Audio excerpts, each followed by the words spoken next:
But have you ever had, because I know you do a lot of work with the Colombian the lawyers and assistants and stuff like that, have you ever even offered them to bring them in-house to Alabama? Like, yeah, so I've actually got American citizens that work for me in Mexico. Okay, they could come to Huntsville and work in my office, and I've offered this, and I would pay them 3 times as much money, pay their travel to come here.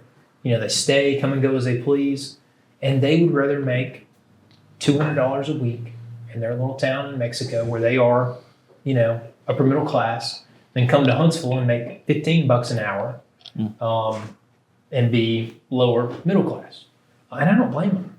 But even another example, like I've got this exceptional paralegal. She found me on LinkedIn, and she she didn't find you on LinkedIn. That was intentional. I attracted her on LinkedIn.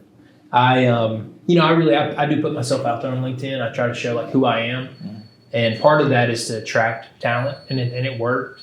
And so her name is Andrea. If anybody poaches her, I will burn her house down. Okay? And we have a couple fixers on the show with you here that will make sure that happens. Don't worry, I have some Sicilian friends that can take care of it. So anyway, so Andrea reached out to me and sent a really nice message about like she appreciated my content, and she could tell that I cared about the folks that worked for me, and asked for a job. I didn't need anybody at the time, but I interviewed her. It's actually funny. My first interview was on my cell phone on horseback, kind of like riding through the woods. Of course you were. I'm like, okay, I like this. This guy is so authentic. Oh, I know. It's not, if you didn't know him, you'd think he's full of shit, but he's authentic, man. It's real. And so I hired her, and she is so exceptional. I mean, she's one of the most valuable members of my team.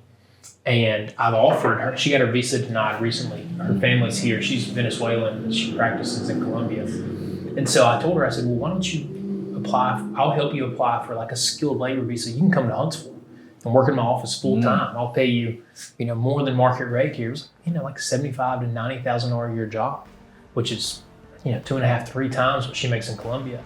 And she doesn't want to come because she understands that the cost of living would not offset. I'd have to pay her $200,000 a year for it to be a wash in terms of cost of living.